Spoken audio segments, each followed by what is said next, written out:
What's going on, everybody? How y'all doing? I know it's been a minute. Actually, for this channel, to be honest, I ain't really been doing a lot of posting. At least not comparatively the same amount to my other channels that I have. But yeah, no, this one here, Case Trades, we're gonna just be talking about not only just like what we could expect for upco- excuse me, upcoming market conditions or regime and FOMC data information. I'm not too heavy in that, um, uh, but I do keep up with them, and it's only just now lately here, and I guess year number 9 or 9 out of 10, close to decade. Um, I used to just really pretty much ignore the FOMC, so I figured as I continue to progress, at some point, I'm going to have to lean into that data to understand what it is all the analytics are seeing and what they're reading. And luckily, that has actually been happening as of lately because I came across Camel Finance on YouTube. Great guy, love his work. Really, really, really good. Um, but yeah, I ended up coming across him a while back, and then he popped off my radar. Probably because I was still looking at other people, and like they just ended up taking my YouTube algorithm, the feed or whatever. And then he ended up popping back up, and I was like, you know what, let me see what you got. So watched some more of his videos. I was like, yeah, actually, I see what you're saying because over the time that I've been doing my due diligence and my trading style, what I like to look at, uh, I was seeing the same thing, except my readings were not of the same measurements that he was gauging. So again, FOMC and stuff like that, you could read that over there. He understands it. I don't, but I figured I'd watch and try to get a better understanding of it so I can use it in the future. And like I said, he was reading some things that I was reading. Again, my gauging system is not the same as his. Uh, I pride myself on momentum, and I ended up seeing pretty much a bunch of the same things that he was seeing, but just wasn't reading it under the same light that he was reading it on. So all the labor, the labor bureau statistics or something like that, all the information that they release through their charts, stuff like economy health, these like interest rates, what is this? Inflation rate year over year. They got like the bond rate or bond yield, 10 year. But yeah, stuff like that. I didn't really know where this bit of information lie within the whole system, I guess, But it's starting to come together slowly. But that's just a great big synopsis of what we could expect for future videos and content that I will release to this channel.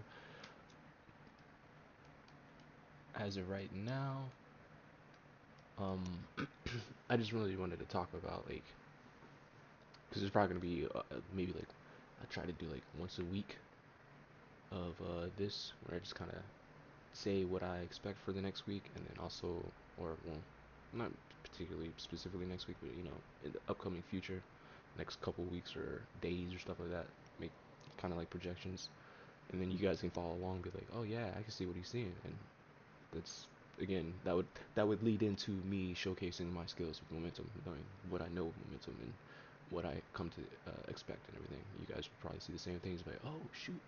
So, but yeah, be that once a week, and then content will also be, sometimes like trader psychology, trading journal kind of situation. What I find I could improve upon in the future, or shoot, we could probably even maybe do like a Q&A kind of situation where I go live and then you guys can come in and ask me whatever it is that you can think of, and then I'll give my best guesstimate based off everything that I know. But yeah, so that is again a summary of pretty much what we can expect for this channel. Uh, I did want to dive into uh, a little snippet for trading psychology, and not even trading psychology. It goes beyond that. It's just psychology in itself, and um, I was talking to my older brother about this situation, being able to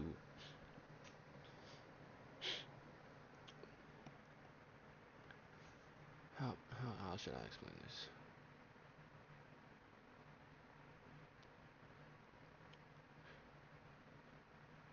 You got to be able to hack the brain in order to make the most of your situation. A lot of us we get complacent. We don't want anything to change. Or is that, yeah, that is complacent, right? No, no, it's not complacency. Is it? I might be confused. Let me double check myself.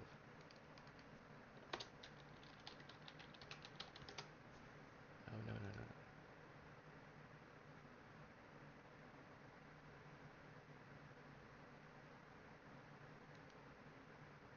Is that the complacency? A feeling of smug or uncritical satisfaction with oneself or one's achievements. I think it's complacency. If I'm wrong, and y'all know what I'm trying to suggest, by all means, let me know. I gotta go back. Where is the chart? Nope, charts are here.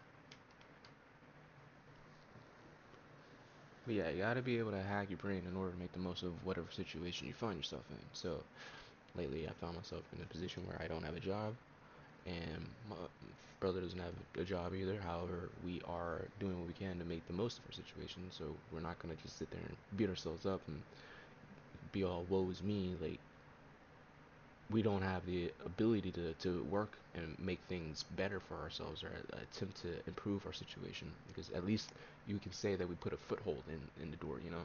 Someone comes to knock and be like, oh, how much have you done? Well, with what I've had, this is what I'm able to produce, you know.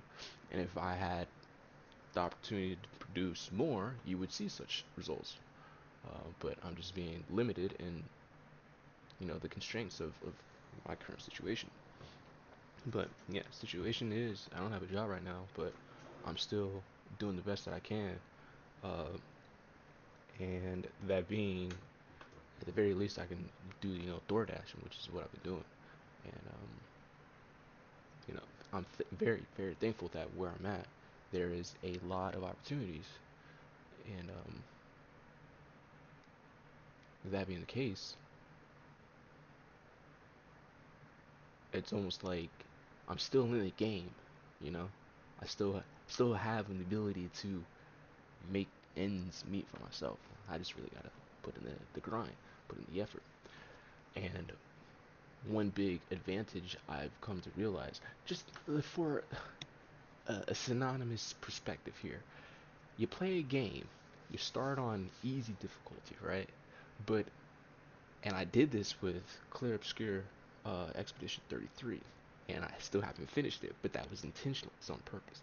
So, like, I started out on the story mode, and then as the game progressed, I increased the difficulty. Why? Because when you get to the max difficulty and you see what, like, because most everybody's just going to want to stay on the easy difficulty, and that goes back to what I was talking about, the complacency. There's uncritical, like, I'm good where I'm at, right? I don't need to do more. Okay, no, that's fine. That's fine. I'm not gonna force you. I don't want you to do anything more that you don't want to do, right? You don't want to do anymore, don't do anymore. That's how I know where you're at in a level of genuineness. I've always said, I've expressed, like, you don't do it because someone tells you to do it. Do it because you want to do it, because you're gonna see so much of a different results. But yeah, I'm tangenting there. I say all that to be like, there's more areas that I can work on to improve.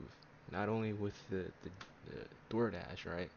But I can also cut back on my expenses. And I think everybody else can see that every now and then, right? Some people say, like, guy on the YouTube, Jack Morgan. Shout out to him. I love his content. He's really good. Maybe one day I'll be able to get on his show if he does his live show again. Shout out to you, Jack, though. Oh, and Crazy Cousin Nestor. So, um, but Jack, he has said a man with no bills is a rich man, and I find that is a very very good um,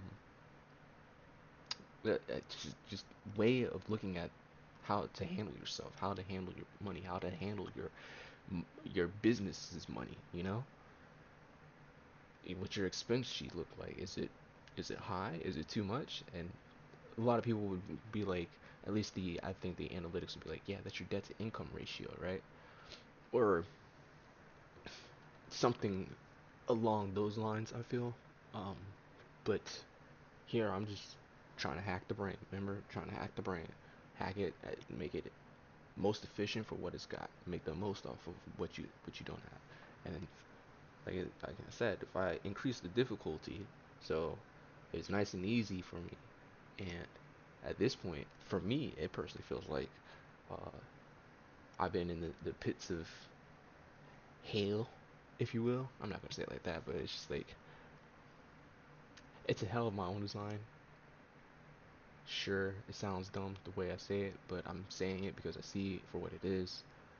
It was lack of interest in caring for certain things that just builds up over time. Like I get hyper focused on one particular thing, and like I kind of like get into it. I could probably be one of those types, not in a bragging manner, but I'd probably be like a workaholic. Like I just get so lost in my work, at least in one specific task, and that is the result of what you see on the charts right here.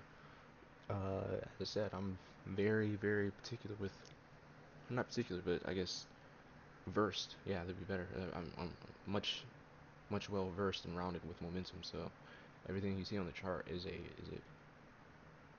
I guess that of a rendition of me understanding momentum. And say all that to circle back once again to hacking the brain, making the most out of a tough situation. That's where I'm at. The difficulty's hard, but I still got to keep pushing. I'm not gonna let this hold me back, right? So like the expense sheet, I've got myself down to a budget of about $10 a day. You guys, like, it's all I need for food, at least food wise. And I might attribute that to where I'm at. The foods that I'm getting in the stores that I'm at, they're relatively quick and convenient, and location to distance to where I'm at, so it's not that difficult for me to do. And then the back burner, I'm also saving money in turn because I'm not spending gas to just go drive that far away. Like all I'm getting, a pack of hard-boiled eggs from 7-Eleven or CVS, some bananas. I know 7-Eleven has bananas set for 50 cents per banana, so it's like if you get two, they only charge you one. Or excuse me, I think one alone is like 70 or 80 cents, something like that. But if you get two, they'll charge you for 50 cents both. So it's like a two for one kind of deal. Um, two for half off or one for half off or something like that. I'm thinking about it. But yeah, I'm getting that, and then every now and then I get myself like a candy bar or something just to keep keep the I guess the sugar fiend at bay. uh, Lord knows if he comes to knocking, he will come rolling in, and I will be sugared out. Yeah, but I think it's it's discipline for sure to maintain sticking to your budget, but when you get down to that level and you realize you've hacked yourself, you hacked your brain where $10 a day does not hurt me. And then like if I'm gonna go do some DoorDash stuff, I'll take another like $5 or $10, put it on my gas tank, and then just try to make some money there. It's, it keep the load light, not a lot of excess weight in the car. You can save it back on the MPG. Like you really gotta be extra considerate of all the factors and pretty much everything that I'm doing. And I think a lot of people, if they go to listen and what I've explained right here, they'll probably be like, "Wow, I didn't even think that you would go that far just to experience what you've experienced like at that level, to where you do consider the weight of your car if you're going to be doing DoorDash stuff like that. Like, yeah, I do consider that stuff. How far away, how many miles, what's the weight, Because after a certain point, the law of diminishing returns will start to kick in. I'm gonna be losing gas more than I would be making money, and that's not conducive to the situation. So you gotta really be considerate of all the variables at play whenever, at least for me, whenever I'm doing things. That goes back to, again, it's the mode is difficult. It's the difficulty. The mode is like can set the expert right now for me. I'm in Fallout 5, Fallout 6, whatever they're on now, right? And I was watching actually the Fallout again, the TV show that they released on Amazon, and I was like, first time watching it through, it didn't. I first time watching it through, I felt akin to um, whatever her name is, Lucy, right? The Vault Dweller. Not Lucy specifically Lucy, but the idea of a Vault Dweller, because you have two sides of such a strong extreme, and that's what I see right now in life currently. We have very strong extremes right now, and this just goes to speak to the political climate of things here, at least in the U.S. Such hard extremes, and you can see the origins of the thought, the psychology from where the extremes come from, and they kind of play in the same way that the Wastelander to the Vault Dweller is. You have those, and if you go back to the TV show, there's a part where the doctor, the guy was talking to Lucy about how she's a Vault Dweller. She comes from meritocracy or something like that, where we pride ourselves on doing the right thing, right? But in reality, if we strip that away, what's left is like chaos is what we would assume, and that's no order. What we have is some form of order with this, society, right? Or here in, we'll just keep ourselves local to the U.S., right? There's some form of order. We pay into a system. The system takes care of us, and that's the general cycle. Like someone said, in a perfect regime, it's going to be a blend of both. It's like a symbiotic kind of relationship. We help it, but we don't need it, and it helps us, but it doesn't need us, right? Like that. The way that it explained that, I was like, oh wow, that's too perfect. Like, but obviously that's I guess utopia society kind of. But again, with where we're at right now, the extremes are just too far left and right, right? On one hand, you have the Wastelander. On the other hand, you have the Vault Dweller. The one side is about doing right and making sure that things are um, proper and genuine, right? And then on the other side, you can see how without that, it's just rough and ragged. It's like worn down. Uh, what is it saying? Every last man on their own, or something like that. But that's where I'm at, to some degree, because like I don't have a lot to offer, but what I do have and what I can make, it's enough for me. So like going back to the $10 a day kind of budget, like I don't need much, and if I make probably about like 30 to 40, really, I aim for about like twice that amount, like 60 to 70 up to $80 a day. That's still fairly good money. Am I wrong? About $80 a day, that's you're still doing well. I mean, let's do the math to that. Five, that's what is that, 450 in a week? If if you're doing 80, right? 80 times five, that should 400 in a week. Excuse me.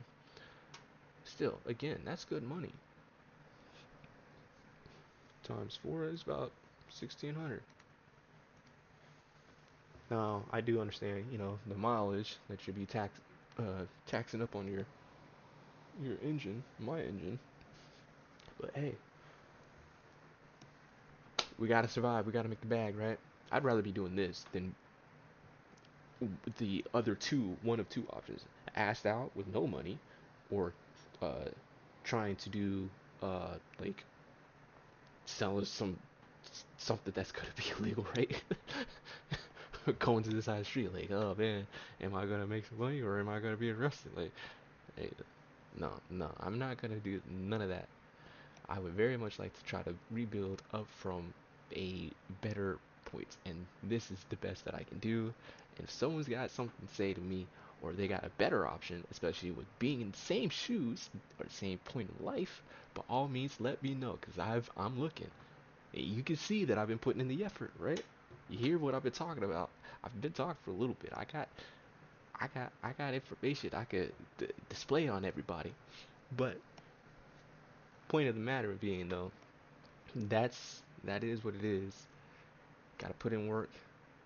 Difficulty is on high, but I'm not even like used to be. I would be upset about the difficulty being high, but now I've just gotten used to it and being on high. So I'm just like, okay, life's gonna throw its punches. Gotta keep rolling with it, right? Not gonna stop me. Not not the way that I look at it. Um, but that's all that, my guys. So that just goes to everybody out there that want to listen. You know, you can make the most off of pretty much nothing, come up off of nothing, because I'm doing it. And if I could do it, and my brother's doing it, and he can do it, then I know y'all can do it, and we can do it. Okay? So, um, now I just want to go ahead and get into this chart just a little bit. We're gonna just take a look at the Bitcoin and gold. Those are the two big ones that I've just been paying close attention to the most as of lately. Um, I'm gonna go ahead and hide these guys. We're on the daily chart, right? And what we got is definitely some bullish activity, but from what I'm hearing, someone says that there might still be by before the end of the year, assumedly, he assumes, and from my own analysis, just general price action flow tells me we should be doing something along this. If we're still going to be bullish, right? Excuse me, somewhere it can be right. Retest can be either right here or it can come down here. It would look a little horrible if it's down here, but it would come up and extend itself to push up. But like as of right now, this is just the general flow. You expect to be, you said upwards of I think 180, um, and just looking at that, that's a huge swing up. But how much is this guy? Let's see. Let's see. I'm gonna go say down here up to like here. This is general, right? We can assumedly presume that would be around. I normally just go to about this halfway point, so 140, nice whole round number between, so 135, thereabout. But there would possibly still be room to keep going up further. You probably cap cap yourself at 145. At least that's what I would do if you were to consider any trade. Uh, that's just general price action. Now we will go in here and interpret some of this data that I have. Everything that you see again is com- uh, a piece of, you will, of like um, momentum. Yeah, so it's just obviously we know what the MACD. This is MACD, but I've set it up to where it provides more information besides just general MACD. I like the MACD. And then this one up here is, it's a funky one. I'm not gonna go into details about it, but it it tells of the um, pretty much price action congruent to it, but it's got a zero level in there, which is reflective of what I call a teeter point. And you also got another, this guy. This is also another teeter point. stuff that we would go into at some point in the future. But this just says momentum as well. Obviously, if it's red, it means it's hot. If it's green, it means that it's not hot. It's cool. And if it's yellow, then it's in between, right? Yellow is in between red and green. And you can see there's some Bollinger Bands here, so that kind of gives us an idea of like when we're outside of the expected range, and we can also play it right back. But yeah, so right now, in terms of day,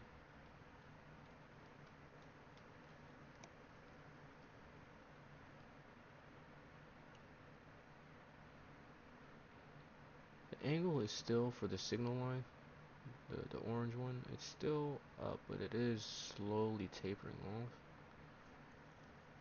I think what it's going to try to do, which could be congruent to what's happening here with the Bollinger Bands, I think it's going to try and squeeze in between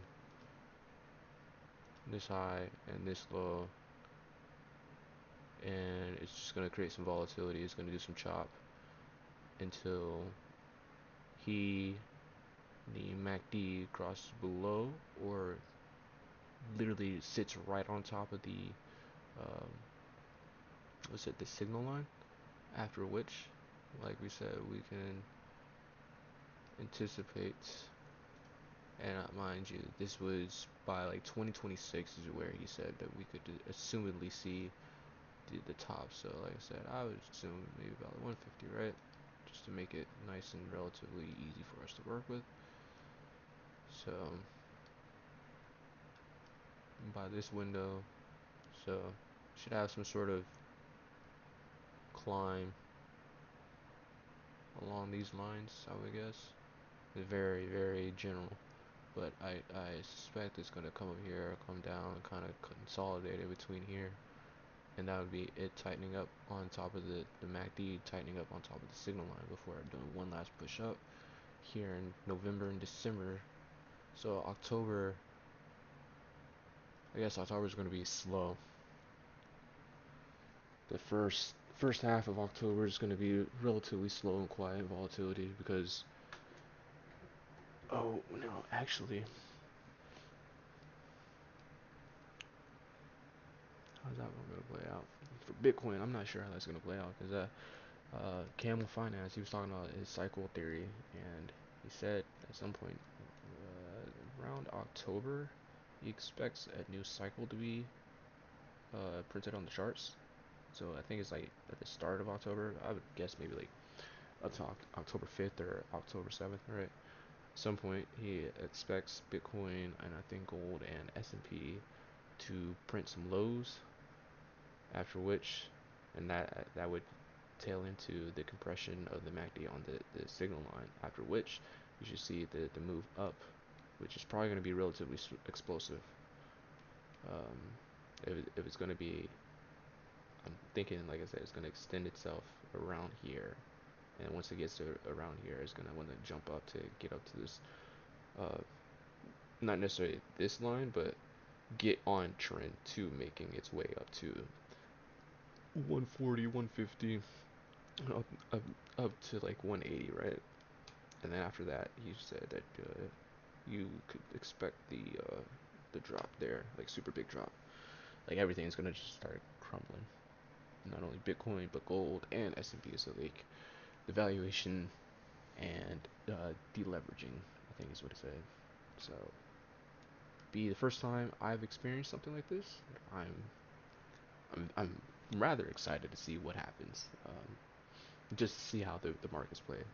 Not necessarily for people to lose money, but because I know how all that plays together in people's like 401ks and their houses and getting kicked out because they can no longer pay their mortgage. I'm not a fan of that part. I do not like that part. But when it comes to financial literacy and like the trader psychology, like what's going on, how everybody's handling themselves as these things happen, it'll be it'll be first for me. So I'd like to see how this plays out. And like I said, I'm already on level 10 right now. Uh, we'll see.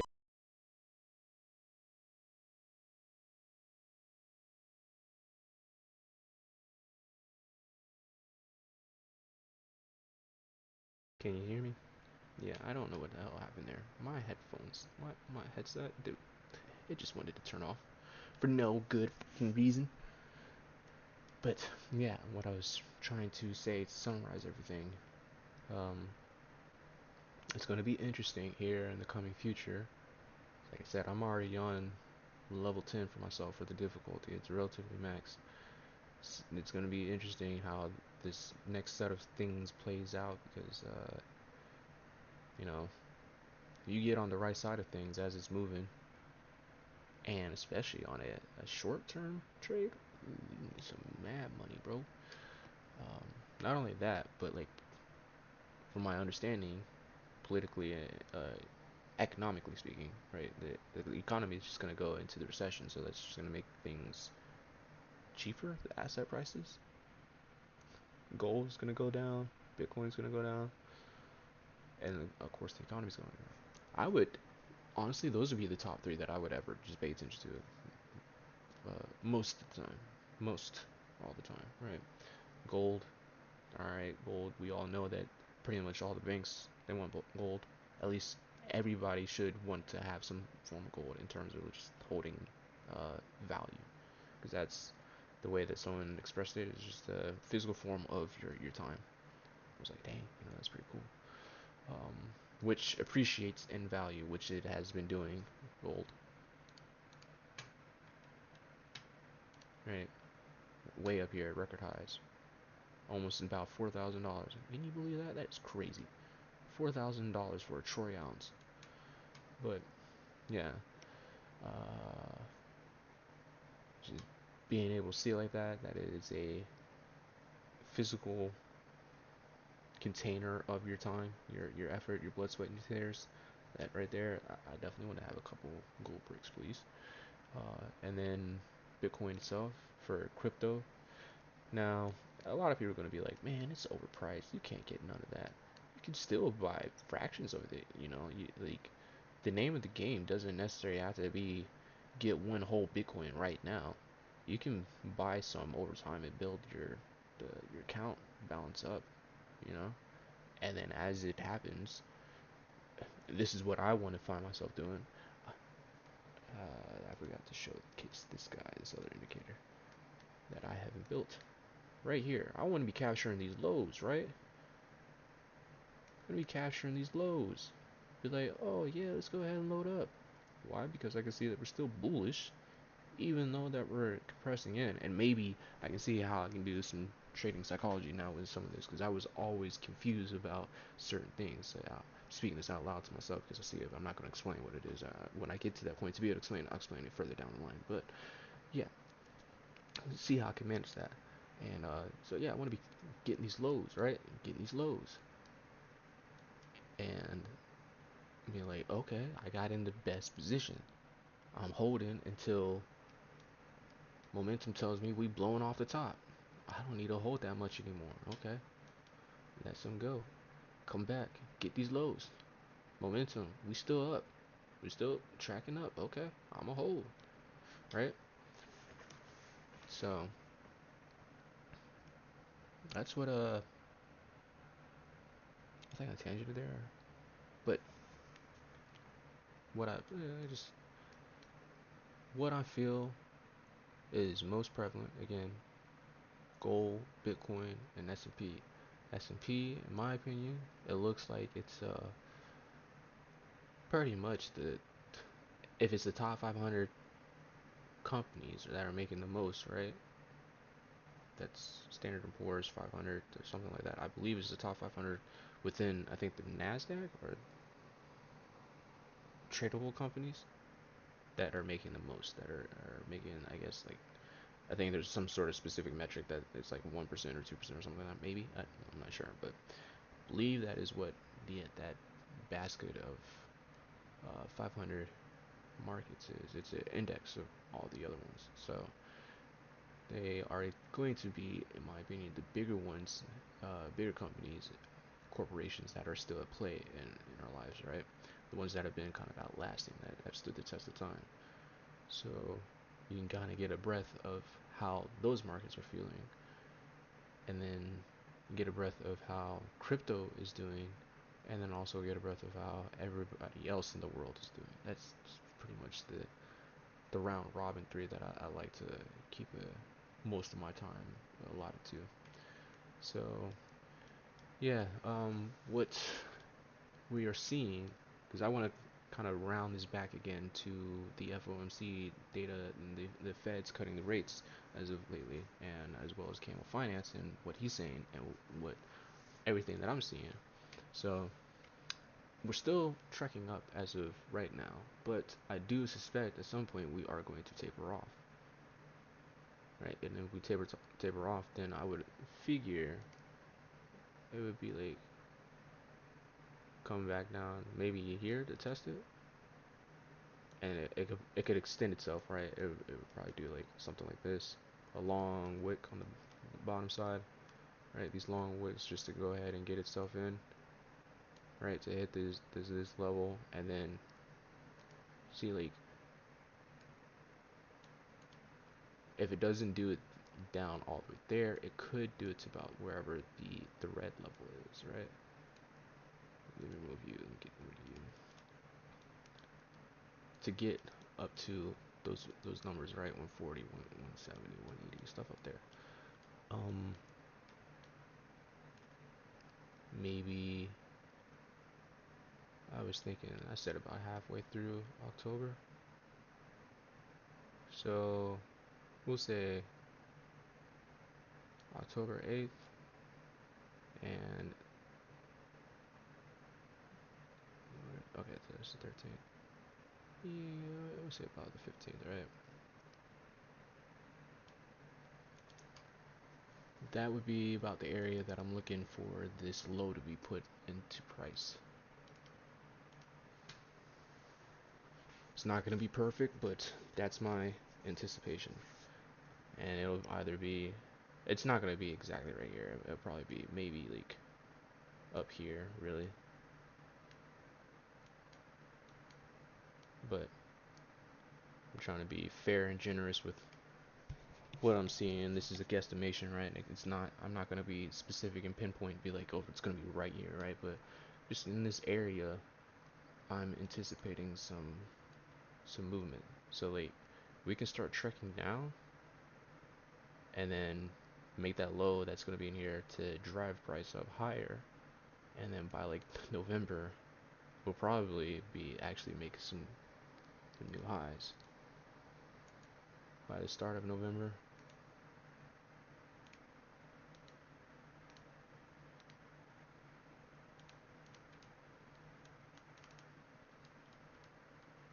And that's everything that I see in a nutshell for Bitcoin. That's the big thing that I'm seeing. With this guy, he's already jumped up, right? I don't think there's much more. And if anything, you would really want to be capturing these lows, right? But the spike, the angle is way too high, so it's like I'm never going to be able to get in until it settles down a bit, and it's just not going to settle down in a way uh, that I like anytime soon. Something like this, right? It's flat for a little bit, and it has that room to pick up and build up. So I would really want to be entering in around here.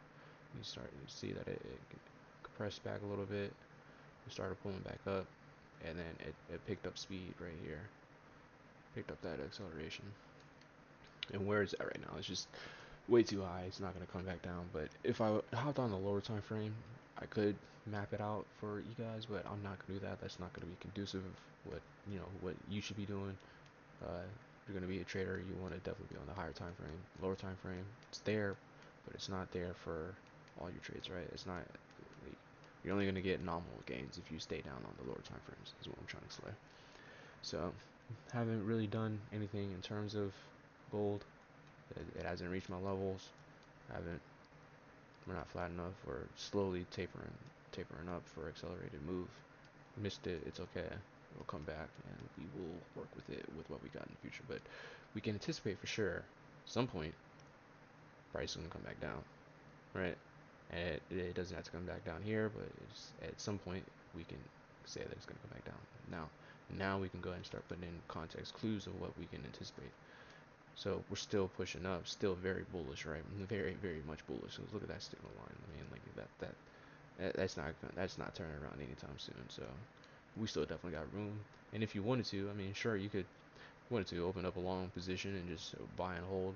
But if you're gonna do that, I would just if you're gonna do that, uh, because I was trading, I had a $25,000 account, right? But I'm gonna get that back as soon as I can, because I know I can do it at this point, right? I'm giving you guys videos and content, but um, when that comes back, I would suggest, and that's futures trading, right? I would just suggest getting a micro trade and don't let the yes, you can make big money with the other ones, the regular contracts, but they're gonna just tear you up with the amount of volatility that's in these markets. Unless you are able to, for certain, be like, this is low volatility, and if you have that ability to recognize that, like, shoot, man, more power to you, because that's where you could hop in theoretically with the regular contracts and have a decently small sized stop loss for a big move if you're anticipating a big move.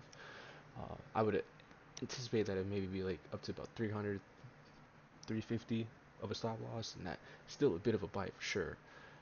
But if you're able to hone in on that spot, that market condition where it's just super, it's like a doldrum, it's just dumb quiet. It's not moving anywhere, and when it does start to move, you're in on the right side, right? And before the trend happens, and on the right side of the trend.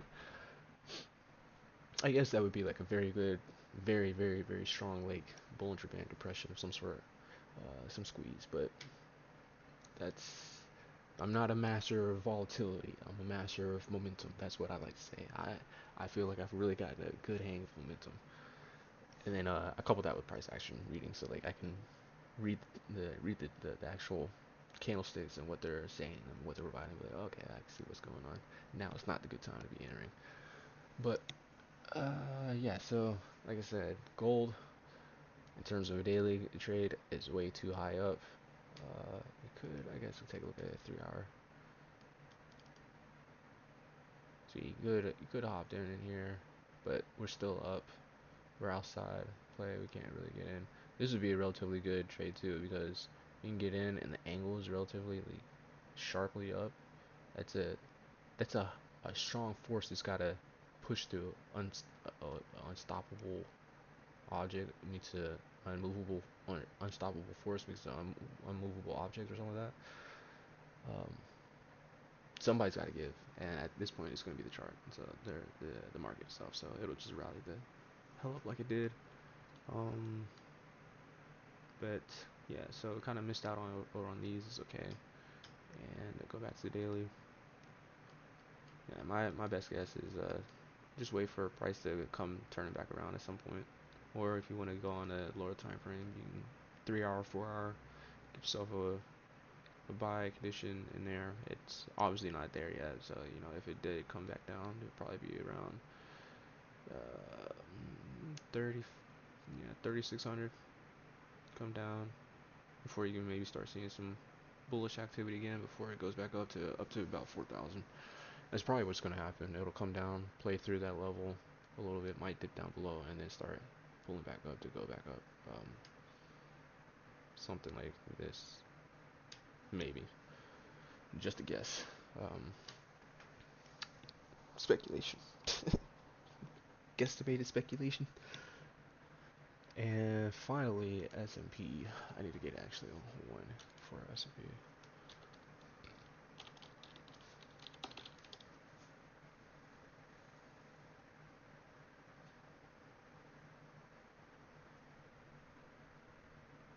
Did they change their data? Okay.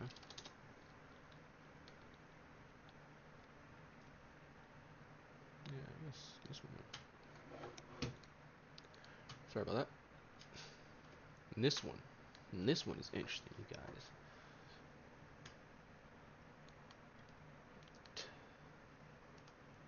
I just look at this chart and this don't look natural. It looks like it's just forced up. I mean, look at Bitcoin. Bitcoin feels more fluidly natural. Like you can go up, you can expect some some reverses, expect some pivots. But here, it just feels like it's just forced up. Look at it. Yeah, you do have these pullbacks, but these pullbacks, they feel forced as well. Like, oh, we haven't pulled back uh, long enough, or we've pushed up far enough that we haven't come back at all in order to make a pullback. Maybe it's just because the extremes are just so far. But like, yeah, that one's, it is what it is with that one. Yeah, no, some of these, like, this felt more fluidly natural when it's flat, right, and it's moving through its levels. That feels more fluidly natural, and I can feel this one. This one feels right too, but it's here. This area is where just the momentum just feels forced, forced. Now it's starting to get some sort of shape and definition to itself, but this whole time it's just all forced. This, like, how do you have a gap up but a close lower? This would be like, I guess, an inside bar. It don't feel natural. So that's just price action reading, right? And if I was to take a gander of a guess, it could probably come back down to here. Yeah, when it does make its drop, maybe actually it'll come back down here to 5,000, or 6,000. Okay, so we'll say like 5,500. How much difference is that? 400. Yeah, 5,500 about to 6,000, right? It'll be up here to down here. That's a fairly generous room. I could move it up a little bit further, but I think that area, and that's a rather large, wide area of speculation to guesstimate where price could land. 5,500, right there, right? And that's saying that we expect this guy. I don't like the way it looks because it doesn't feel natural. The flow for it does not feel natural. Like I would think it comes down to here, tries to recover some, it's gonna fail, and then the start of November, right? Maybe we plateau just for a little bit, stall out before finally breaking way to the downside. Come by like start of January, start of 2026.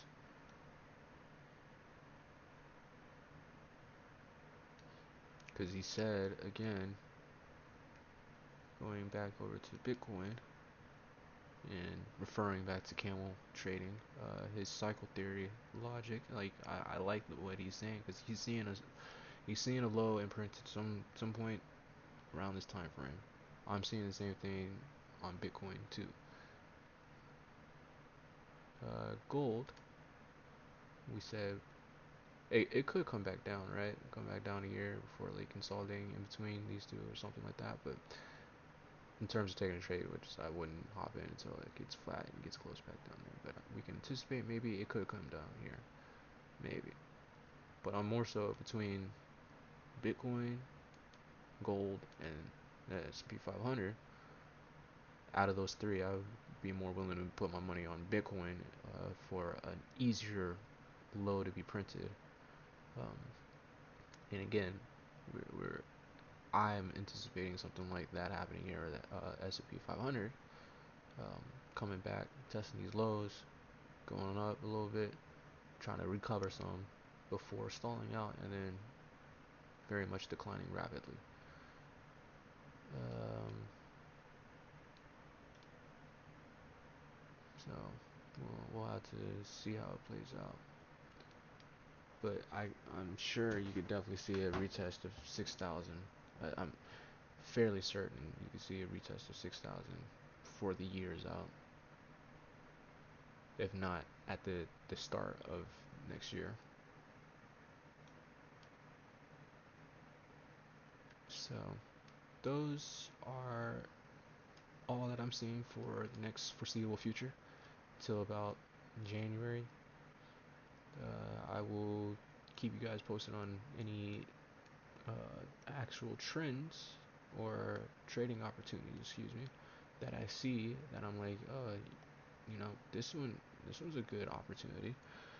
None of this is a solicitation for you to actually take a trade off of what I say, right? I'm just showing you my due diligence. Oh, we got one last little thing right here, right? Well, I forgot the momentum here. Um, but yeah, no, I'll definitely be like, oh, I'm seeing this. Are you guys seeing this? And if you guys see the same thing too, you'll probably be like, oh, that's a possibility. Um, but yeah, no, we're based off of what we're seeing here. The signal line is flat, right? Let me go back and compare and show you guys. Here, the signal line is not flat. You can see that we have an angle towards the upside. And I think, yeah, you can see the same thing too, right? You see an angle towards the upside. And that's the orange line, the signal line. Here, the orange line has that, right? It went up, but now it's flattened out. It's not angled up as much. Now it's more just like stalling kind of a situation. And if that's the case, then I might want to revise what I'm seeing. If we're going to stall and we're kind of trickling up, maybe this guy's got some more room to push up some for dropping in like this. About how high, I'm not sure how high up it could go. We also take in consideration the bands are super wide, right? And if there's no highs above us, because we're at all-time highs, there's nothing looking back to the left that's above us. Shouldn't be. That means that there's a wide room, relatively speaking, between here and the top of the band. Maybe, maybe lay up there. That'd be a heck of a climb. Shoot, man.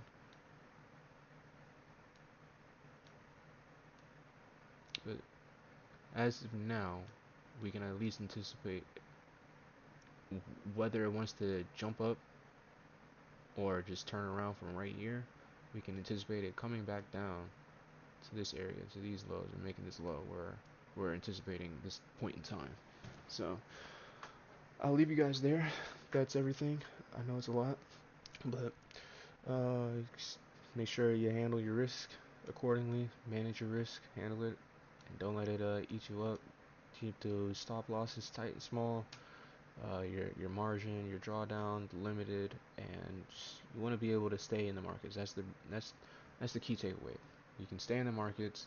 You can live to see another trade opportunity. And if you handle your risk, then at that point it's comparatively like just losing cents to the dollar.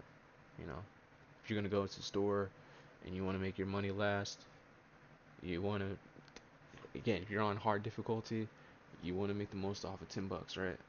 You don't get that much. So whatever you can find, whatever you can do to make those $10 last, whatever you can find on the charts, but you can make to keep your stop loss and your risk levels very small and minimal, you got to do it. You got to chase after it, but still keep chasing after the goal, the dream, right? Don't give up. Never give up. Got to keep going, you guys. Got to keep going. So I have nothing more to say. I wish you all the best. Until next time, Casey out.